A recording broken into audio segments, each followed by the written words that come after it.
Bismillahirrahmanirrahim. Assalamualaikum warahmatullahi wabarakatuh. Alhamdulillahi rabbil alamin.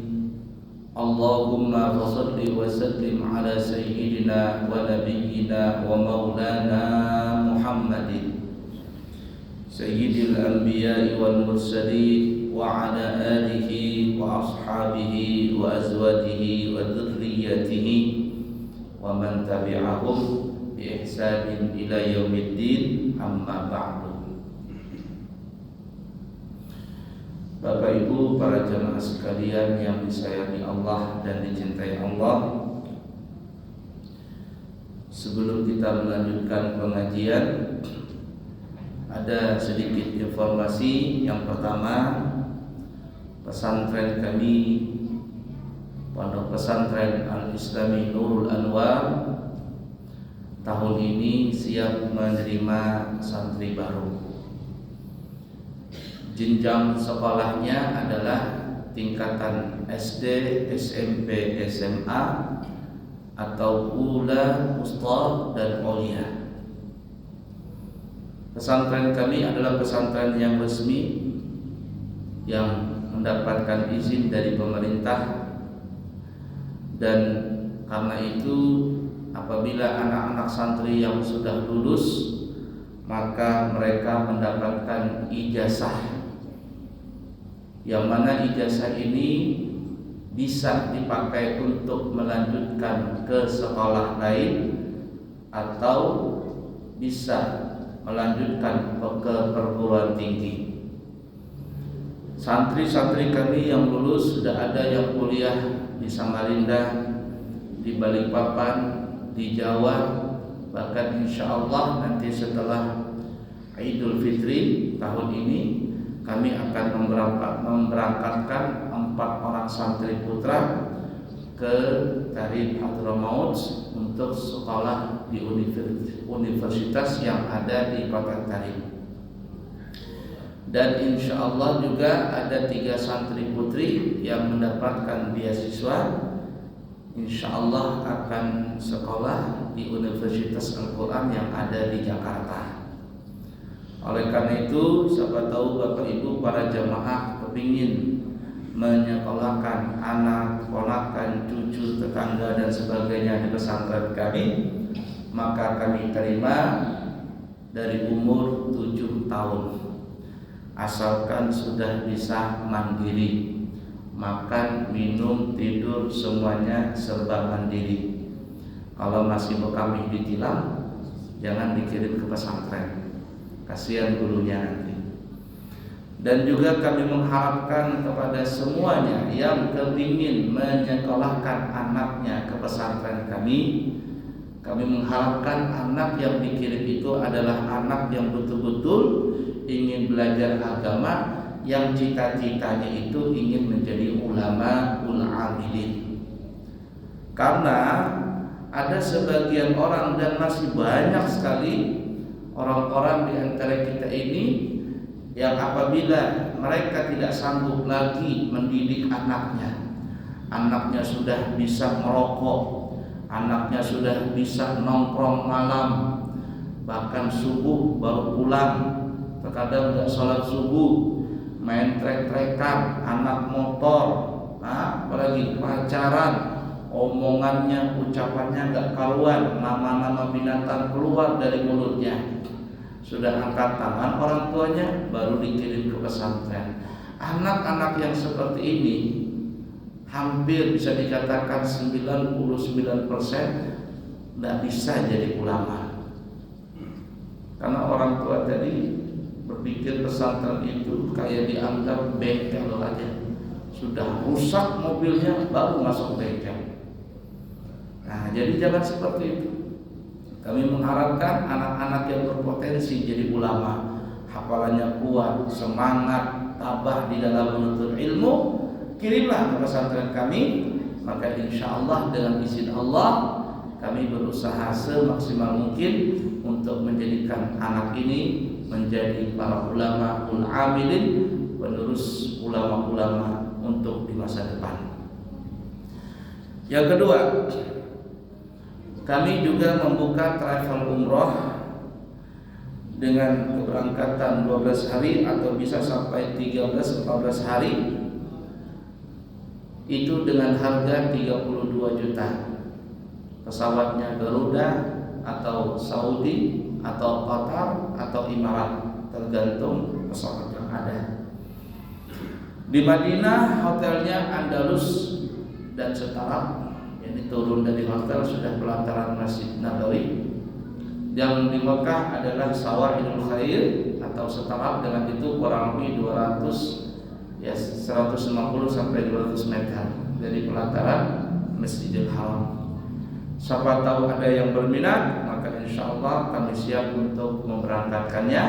Dan insya Allah besok subuh jam 6 kami sudah berangkat membawa jamaah lagi untuk keberangkatan umrah yang saat ini. Dan insya Allah nanti di bulan Syawal tanggal 26 April kalau tidak ada halangan, kami akan memberangkatkan lagi jamaah untuk keberangkatan umrah sebelum hari raya, sebelum musim haji. Oleh karena itu, siapa tahu ada yang kepingin mendaftar umrah di bulan Syawal. Umrah di bulan Syawal itu enak karena sunyi. Jamaah yang bulan puasa sudah pada pulangan, kemudian jamaah haji pun datang.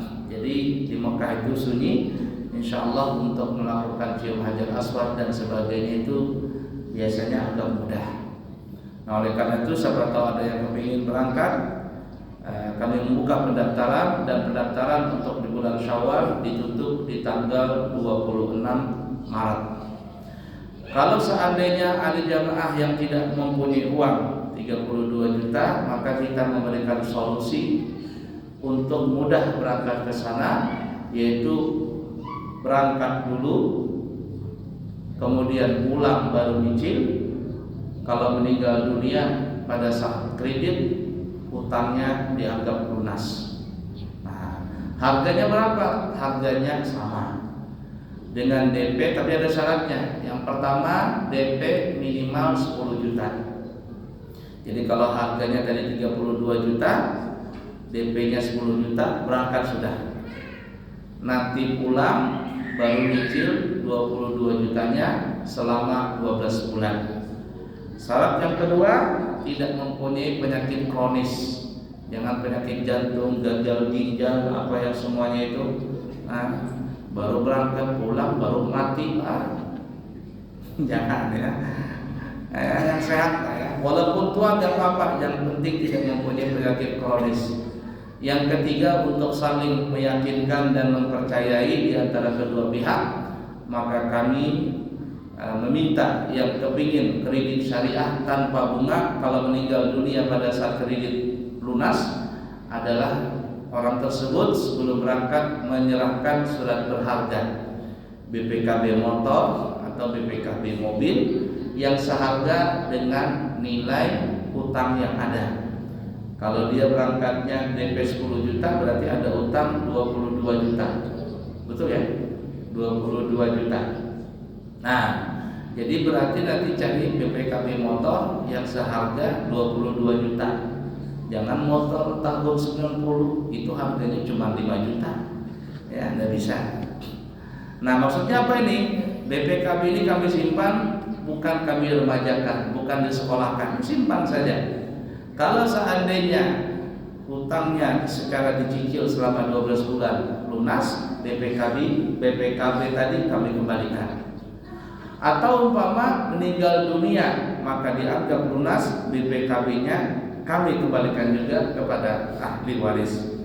Kalau seandainya umpama tidak mampu membayar, macet ya, kredit syariahnya macet, maka BPKB ini dan sepeda motornya atau mobilnya kita pergi ke showroom, kita jual barang-barang, tentu yang punya barang menjualnya, kemudian sisa hutangnya berapa dibayarkan itu kepada kami, sisanya dikembalikan kepada sang pemilik BPKB tadi yang sudah menjualnya tadi. Nah, jadi bapak-bapak yang kepingin berangkat umrah, Ya berangkat dulu, siapa tahu nggak yakin dengan kami, ya deh, ada 10 juta, kita barang mati.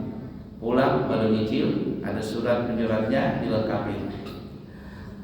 Ya, kemudian terakhir, siapa tahu ada para jamaah yang kepingin berangkat haji tahun ini tanpa menunggu, kami buka dengan harga 210 juta. Langsung berangkat, ya. Langsung berangkat sebelum hari raya Idul Adha berangkat. 210 juta. Kalau itu daftarnya sebelum bulan puasa seperti ini, tinggal 2 hari lagi.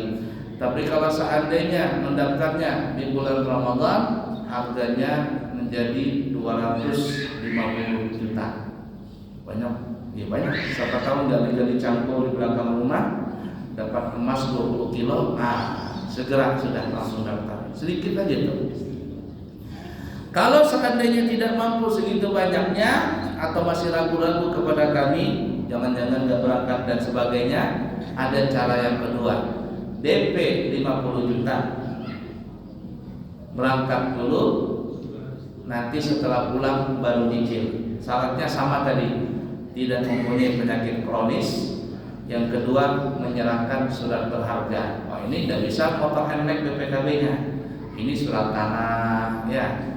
BPKB Fortuner itu boleh, ya. Pulang baru nyicil tanpa bunga sesuai dengan harga yang disepakati. Kalau meninggal dunia lunas. Kalau seandainya lunas, BPKB-nya dikembalikan. Kreditnya macet, dijual di Pegadaian atau di toko Solo. Berapa hutangnya dikembalikan, sisanya di beberapa hutangnya dibayarkan, sisanya pun dikembalikan kepada sang pemilik awal tadi. Mudah dipaham ya? Jadi yang kepingin umroh, kita memberikan solusi. Kalau di travel lain katanya umroh berangkat dulu baru nyicil. Harganya berapa? Harganya 35, 34, 38. Pas nyicilnya harganya 45 juta. Itu hubungan namanya. Riba. Kita nggak pakai riba-riba. Ya. Jadi siapa yang berminat, terutama nanti yang bulan Syawal, kami buka pendaftaran sampai tanggal 26 Maret. Malam ini jam 3 atau jam 4 saya ke bandara, jam 6 sudah pesawatnya terbang ke Jakarta dulu, besok paginya baru ke Madinah, naik Saudi Arabia. Baik Bapak Ibu para jemaah sekalian yang disayangi Allah dan dicintai Allah, mari kita belajar. Kita mengatakan bulan Ramadan itu adalah bulan suci. Bulan suci. Dan memang bulan suci yang mana Ramadan itu mensucikan diri orang-orang yang berpuasa di siangnya dan menghidupkan malam bulan Ramadan dengan qiyamul lail. Sehingga Ramadan itu kata ulama artinya adalah panas. Ramadan adalah panas. Karena pada ahli sejarah ada yang mengatakan ketika orang-orang zaman dulu memberikan bulan tersebut dengan Ramadan itu bertepatan di musim panas. Ramadhu asal katanya panas, kemudian ditambah alif dan nun di belakangnya menjadi Ramadan, artinya musim panas yang selalu berulang-ulang atau bulan Ramadan yang selalu berulang-ulang. Seperti hal kalimatnya juga al-insu. Insu itu artinya lupa. Kemudian ditambah alif dan nun menjadi insanu yang suka lupa. Siapa insan itu? Yaitu kita manusia yang suka lupa. Sebagian ulama ada yang mengatakan dinamakan Ramadan karena siapa orang beriman masuk di bulan Ramadan. Insyaallah mungkin malam Selasa kita sudah tarawehan. Siapa yang masuk bulan suci Ramadan? Orang beriman tadi. Dia berpuasa dengan sebaik-baik puasa. Di malam bulan Ramadan dia melaksanakan qiyamul lail, membaca Al-Quran, menghatamkannya, mengamalkannya. Maka kata ulama, Ramadan ini yang artinya panas akan membakar dosa-dosa orang tersebut. Sehingga ketika keluar dari bulan suci Ramadan, dia seperti seorang bayi yang baru dilahirkan. Seperti contoh orang yang mendulang emas. Mendulang emas berjam-jam mencari emas, kemudian dapatlah butiran-butiran emas tadi, lalu dikumpulkan sedikit demi sedikit, dibakar emas tadi. Lalu setelah itu dibikin lagi, dibakar lagi, terus dibakar, dibentuk menjadi cincin, menjadi gelang, menjadi giwang, menjadi kalung dan sebagainya. Setelah jadi, maka jadilah emas itu sangat berharga. Kok bisa demikian? Ya, karena emas tadi melewati proses pembakaran. Begitu juga orang beriman, dia akan dibakar, yakni dosa-dosanya akan dibakar oleh bulan Ramadan, sehingga ketika keluar dari bulan Ramadan, dia seperti perhiasan yang sudah jadi dan cantik sekali untuk dipakai dan dipandang. Itulah yang kita sebut, yang kita sering mengatakan bulan suci Ramadan. Nah, oleh karena itu, sebelum datangnya bulan suci Ramadan, marilah kita mensucikan zahir dan batin kita. Dan Allah Subhanahu wa taala memang sangat menyuruh kepada kita untuk selalu bersuci. Dan kita diperintahkan untuk bersuci di dalam 4 hal. Kita disuruh untuk bersuci di dalam 4 perkara.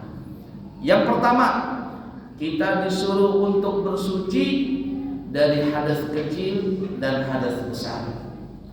Kita pengen sholat, baik sholat fardu ataupun sholat sunnah, baik sholat tunai ataupun sholat qadha, baik sholat fardu ain ataupun fardu kifayah, ada sholat jenazah, bahkan walaupun hanya sekedar sujud syukur atau sujud tilawah di luar sholat, para ulama kita di dalam mazhab Syafi'i mewajibkan untuk menghilangkan hadas kecil, yaitu dengan cara berwudu. Kalau tidak bisa wudu, maka dengan cara tayamum.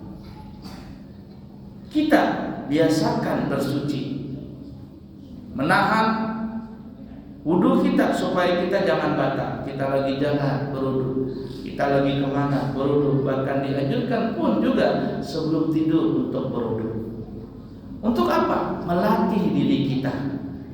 Ketika nanti kita masuk bulan suci Ramadan, kita mungkin akan lama menahan kesucian kita ini.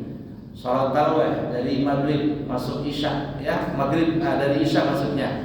Kita sudah melaksanakan salat isya terus. Mungkin kita pulang bisa sampai jam 9 atau jam setengah 10 atau jam 10 atau jam 11 mungkin. Kalau kita sudah terbiasa bersuci sebelum Ramadan, bisa mempertahankan wudu kita, maka ketika masuk bulan Ramadan itu mah gampang saja. Begitu juga kita harus mensucikan diri kita dari hadas besar.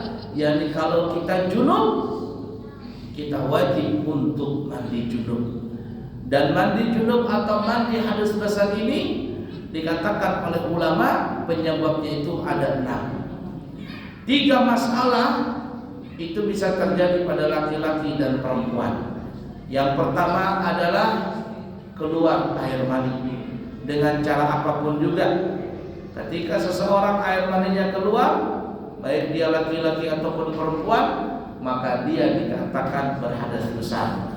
Kalau dia ingin salat, dia ingin masuk masjid, dia ingin membaca Al-Quran dan aktivitas ibadah yang membutuhkan kepada kesucian, maka dia tidak boleh melakukan ibadah itu kecuali dia mesti mandi hadas besar atau mandi junub. Yang kedua, penyebab orang junub itu adalah berhubungan badan. Apabila seseorang melakukan hubungan badan dan ibarat kata cincin, jari telah masuk ke cincin, keluar atau tidak keluar air maninya pasangan tersebut, maka kedua-duanya dikatakan dalam keadaan junub. Orang ini tidak boleh melakukan aktivitas ibadah yang memerlukan kesucian kecuali mereka sudah mandi hadas besar terlebih dahulu. Yang ketiga, meninggal dunia. Siapapun orang Islam kalau meninggal dunia maka wajib untuk dimandikan. Kalau mayit itu belum dimandikan, maka mayit ini tidak boleh disalatkan, tidak sah disalatkan. Kenapa? Karena badannya masih berhadas besar. 3. Ini bisa terjadi laki-laki dan perempuan. Kemudian 3 tambahan khusus bagi perempuan, yaitu yang pertama setelah selesai haid, yang kedua setelah melahirkan apabila tidak ada darah nifas, dan yang ketiga adalah setelah selesai nifas sang perempuan itu. Apabila setelah selesai semuanya, maka si perempuan itu diwajibkan untuk mandi hadas besar. Nah, sebelum datang Ramadan, latihlah diri kita, terutama melatih kesucian hadas kecil kita. Jadi kita selalu dalam keadaan suci, menahan wudu kita. Kemana kita selalu berjalan, ingin selalu berwudu, ya selalu dalam keadaan berwudu. Kalau kita bisa mempraktekkan ini ketika kita masuk dalam bulan suci Ramadan, maka kita mudah untuk mempertahankan kesucian kita. Itu yang pertama. Yang kedua, kita dianjurkan mensucikan badan, pakaian, dan tempat kita dari segala kotoran yang najis ataupun kotoran yang tidak najis. Badan kita adalah seluruh permukaan badan kita, dari ujung rambut, dari ujung bulu sampai ke bawah mata kaki, sampai ke ujung kaki kita. Termasuk adalah permukaan kulit di bawah kuku, lubang hidung sampai ke tulang hidung, mulut, yang di dalam mulut, termasuk telinga kurang lebih 1 ruas jari kelingking. Termasuk adalah kuluf atau yang orang Banjar kulimbit, kulitnya seorang anak yang masih menempel di kelaminnya yang belum dihitan. Itu termasuk adalah permukaan badan. Maka sucikanlah badan kita ini. Biasakan kita mandi, ya, dianjurkan mandi. Jangan tidak mandi. Mandi, bersihkan kita punya pakaian, kita punya kuku, bersihkan kita punya rambut, bersihkan kita punya bulu-bulu. Biasakan membersihkan dan menghilangkan bulu-bulu yang memang sunnah untuk dihilangkan, seperti bulu ketiak, bulu ari-ari, itu semuanya dianjurkan untuk dibersihkan. Yang kedua adalah pakaian. Pakaian itu adalah apa yang dipakai, apa yang menempel, dan apa yang dibawa. Termasuk adalah dari pakaian dalam, pakai celana katuk, celana pendek, sarung, pakai gamis, pakai jubah, pakai selendang, ya. Nih, termasuk apa lagi? Yang dibawa seperti uang, tasbih, siwak. Nah, apalagi yang menempel bagi perempuan, bros, ya, bros apa? Hah? Apalagi kalung, cincin, jam tangan, apalagi gelang, atau yang di India, nah hidungnya di sini menempel. Ya. Semua benda-benda itu termasuk kategori pakaian. Kita dianjurkan untuk berpakaian yang indah. Tapi bukan hanya indah, yang penting daripada masalah itu adalah suci dari segala kotoran najis dan juga suci dari kotoran yang tidak najis. Kalau pakaian itu memang sudah tidak layak dipakai atau sudah mengeluarkan aroma yang tidak bau, yang tidak enak karena bercampur dengan keringat, ganti pakaian itu. Ya, jangan nggak diganti-ganti pakaian tadi. Bersihkan badan, bersihkan pakaian, rajin-rajin sikat gigi. Jangan bau mulut sholat di berjamaah, habis merokok, habis makan bawang, atau nggak pernah sikat gigi. La ilaha illallah. Jadi jangan mengganggu orang berjamaah nanti. Kemudian tempat kita ada tempat masjid kita. Makanya di beberapa tempat, masya Allah, mereka melakukan apa ya? Melakukan gotong royong. Besok hari apa ya? Senin ya? Sabtu Minggu ya? Sabtu. Nah, biasanya orang gotong royong, bersihkan masjid, bersihkan apa? Untuk apa? Membersihkan. Dan itu memang dianjurkan untuk menyambut bulan suci Ramadan, membersihkan badan, membersihkan pakaian, ya, membersihkan tempat-tempat rumah kita dan alat sejadah kita, semuanya dibersihkan. Nah, dan itu memang dianjurkan untuk menyambut datangnya bulan suci Ramadan. Kemudian yang ketiga, dianjurkan kita bersuci atau mensucikan hati kita, batin kita. Waktu bulan Sya'ban kemarin, yani nisfu Sya'ban kemarin, kita sudah maaf-maafan karena catatan amal kita yang setahun lalu ditutup pembukuannya, dan di malam nisfu Sya'ban itu diganti dengan buku yang baru. Kita ini masih dalam tahapan lembaran pertama, masih lembaran pertama dari catatan buku kita. Hilangkan rasa kedengkian, rasa iri, rasa dendam, apalagi sombong, pelit, kikir, penyakit-penyakit hati itu hilangkan di hati kita. Karena kalau seandainya ada orang yang masih bersarang penyakit-penyakit itu di dalam hatinya, biasanya orang tersebut akan malas melakukan ibadah, terutama nanti di bulan Ramadan. Mungkin saja dia nggak puasa, mungkin saja dia puasa tapi nggak sholat, atau mungkin dia sholat tapi nggak puasa. Yang parah sudah nggak puasa, nggak sholat, bikin kacau lagi. Kenapa? Karena dalam hatinya masih bersarang sifat-sifat yang tercela, sifat-sifat madmumah yang dihinakan oleh Allah, yang tercela. Ya, jangan sampai ada penyakit itu dalam hati. Maka berusahalah kita untuk mensucikan hati kita dan belajarlah ikhlas karena Allah Subhanahu wa taala. Karena kalau kita beribadah dengan tulus ikhlas yang didasari dalam hati kita, masya Allah, maka ibadah yang kita lakukan seberat apapun, insya Allah itu akan menjadi mudah, ringan, karena Allah Subhanahu wa taala menolong kita. Tuan Guru Sekumpul, Abah Guru Sekumpul, beliau memberikan amaliyah bagi orang-orang yang mungkin ya nggak tahan puasa, mungkin seperti Bang Ojol ya, atau para karyawan atau orang-orang yang pekerja kasar, atau sales juga sering jalan-jalan ya panas-panasan. Nah, mungkin terkadang nggak tahan saking hausnya begitu. Nah, Abah Guru Sekumpul beliau memberikan amaliyah.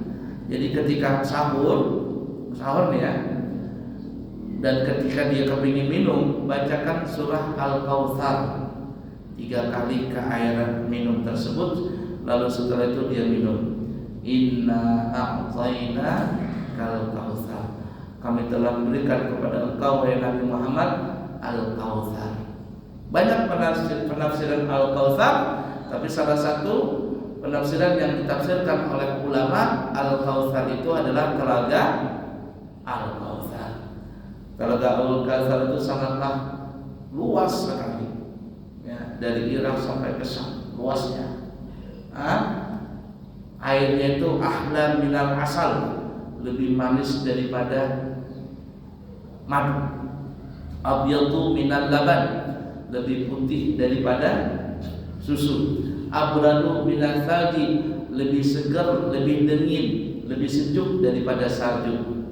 Wa atyabu minal miski, harumnya itu lebih harum daripada misik, lebih harum daripada jus buah apapun juga.